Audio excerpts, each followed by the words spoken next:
Claire sat hunched at the end of the table, eating oatmeal slowly. She stirred it more than she ate it, watching the spoon circle through the thick, beige mush.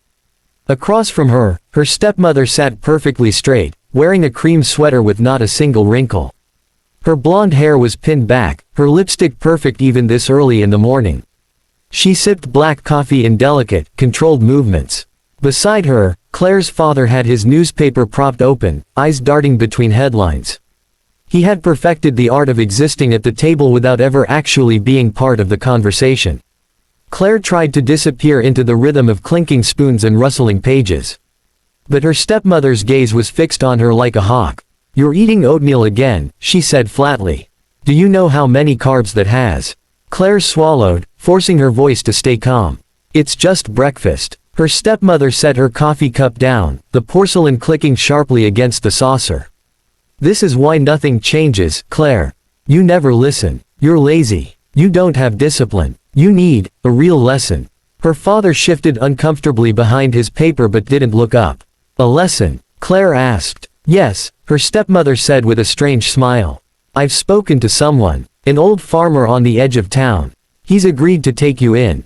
You'll live there, work there. Maybe you'll finally understand how much effort life takes when you don't hide behind excuses." Claire froze. "You're sending me away. You're not a child anymore," the woman replied briskly. "Consider it rehabilitation." By that afternoon, Claire's small suitcase was packed. Her father gave her a brief hug at the door, quick, awkward, as if lingering might cause trouble. "Be good," he muttered. Her stepmother didn't say goodbye. The drive to the Harris farm felt endless. The neatly paved streets gave way to gravel roads, then dirt paths lined with wildflowers and rusting fences. The car rattled over potholes until finally, they pulled up to a weathered house at the end of a long driveway. The paint was faded, the roof sagged slightly, and the porch steps creaked in the wind. Chickens wandered freely, pecking at the dirt, and an old brown dog lifted his head lazily from where he lay in the shade. On the porch stood a man in worn jeans, a flannel shirt, and a sun-bleached hat. He looked to be in his 60s, his face carved with deep lines from years under the sun. His eyes, however, were alert, steady and searching. Claire got out of the car, bracing for the judgment she'd been trained to expect. Instead, the man nodded. "Claire, right. Welcome. I'm Harris. Let's get your things inside." Her stepmother didn't even get out. She rolled down her window, said, "She's yours now. Do whatever you want with her," and drove away, the dust from the tires swirling in the air long after she was gone. Inside, the house smelled faintly of wood smoke and bread fresh from the oven. The furniture was old but well kept, and a large stone fireplace dominated the main room. "You'll have to earn your keep here, mister," Harris said, handing her a pair of work gloves. "We start early. Animals don't wait for anyone." Claire nodded, waiting for the lecture about her weight, but it never came. That night, they ate vegetable soup with warm bread, and instead of criticizing her, he asked, "What's your favorite book?" The first week nearly broke her. The mornings started before sunrise. Feed the chickens, collect eggs, haul water from the pump, weed the vegetable beds, muck out stalls that smelled so bad she had to breathe through her mouth. Her arms ached, her back screamed, her hands blistered, but Mr. Harris never barked orders or mocked her for slowing down. He worked beside her, teaching her quietly how to hold the hoe so her shoulders wouldn't ache, how to lift with her legs, not her back, how to know when a plant needed water just by touching the soil.